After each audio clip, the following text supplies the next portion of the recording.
তো চলো, এটাও হতে চলেছে একটা কম্বাইন্ড ভিডিও। আমি স্মার্ট পয়েন্ট চলে গেছিলাম, কারণ সানডে আমাদের বাড়িতে একটা ইভেন্ট ছিল, তো সেগুলোরও কিছু কিছু কেনাকাটা আমার উপর দায়িত্ব পড়েছিল, তাই সেগুলোই কিনতে স্মার্ট পয়েন্ট চলে গেছিলাম। স্মার্ট পয়েন্টে বিল পেমেন্ট করে আমি ড্রেসের দোকানে চলে গেছিলাম। আর সেদিনকেও প্রচণ্ড বৃষ্টি হচ্ছিল, আর আমি যেদিনকে বাড়িতে থাকি না সেদিনকেই পার্সেল ঢোকে। আমি আজকে বাড়িতে নেই, আর আজকে বাড়িতে 3টে পার্সেল ঢুকেছে, আর আমি ক্লাসে ছিলাম। এই কদিনে আমার এত পার্সেল ঢুকেছে, ওই দিনকার পরে আবার এতগুলো পার্সেল এসেছিলো। নেক্সট ডে ছিল 15 আগস্ট, তো এখানে আমি একটু 15 আগস্ট সম্পর্কে ছোট্ট বক্তৃতা দিচ্ছিলাম। আর সন্ধ্যের সময় দিশা আমার বাড়ি এসে বলছিল, কালকে তো ইভেন্ট, তো একটু তোর যখন ডিটেন ক্রিমটা পেয়েছিস অ্যাঙ্কারিং করে, তখন সেটা ইউজ কর। তো আমাকে সেটাও খুব যত্ন সহকারে ও নিজেও করেছিল, আর আমাকেও করে দিচ্ছিলো, কারণ এগুলো আমি অতটা ঠিকঠাকভাবে পারি না। তো অনেক অনেক থ্যাংক ইউ। ও অনেক কিছু করেছে আমার এই ইভেন্টটাতে, মানে একদম প্ল্যানিং থেকে শুরু করে, আমাকে গ্রুমিং থেকে শুরু করে কীভাবে কী করব না করব সমস্ত কিছু।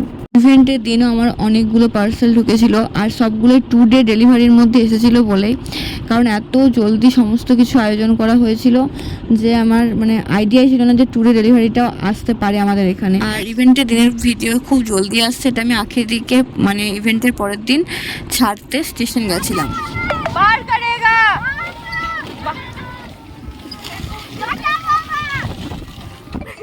ভয়েসটা শুনে বুঝতে পারছো যে এটা ছিল শ্রাবণ মাসের শেষ সোমবার, আর রাস্তাতে সবাই এভাবেই যাচ্ছিল। আমিও বাড়ি এসে স্নান করে মন্দির চলে গেছিলাম।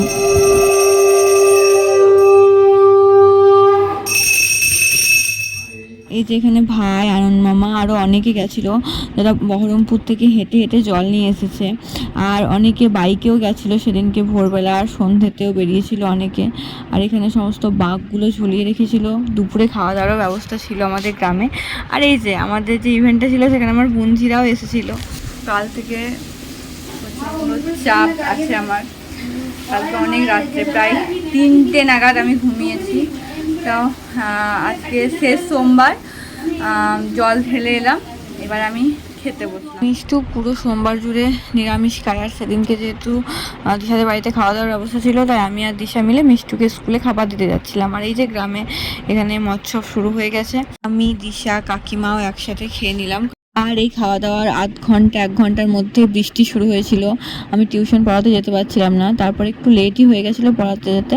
তো পড়াতে পড়াতে বৌদি আমার জন্য তাল লুচি, পায়েস আর তরকারি এনে দিয়েছিল। আমার খুব ভালো লাগে তাল লুচি খেতে। তো চলো, আজকের ভিডিও এটুকু। ইভেন্টের ভিডিও খুব তাড়াতাড়ি আসছে। টাটা।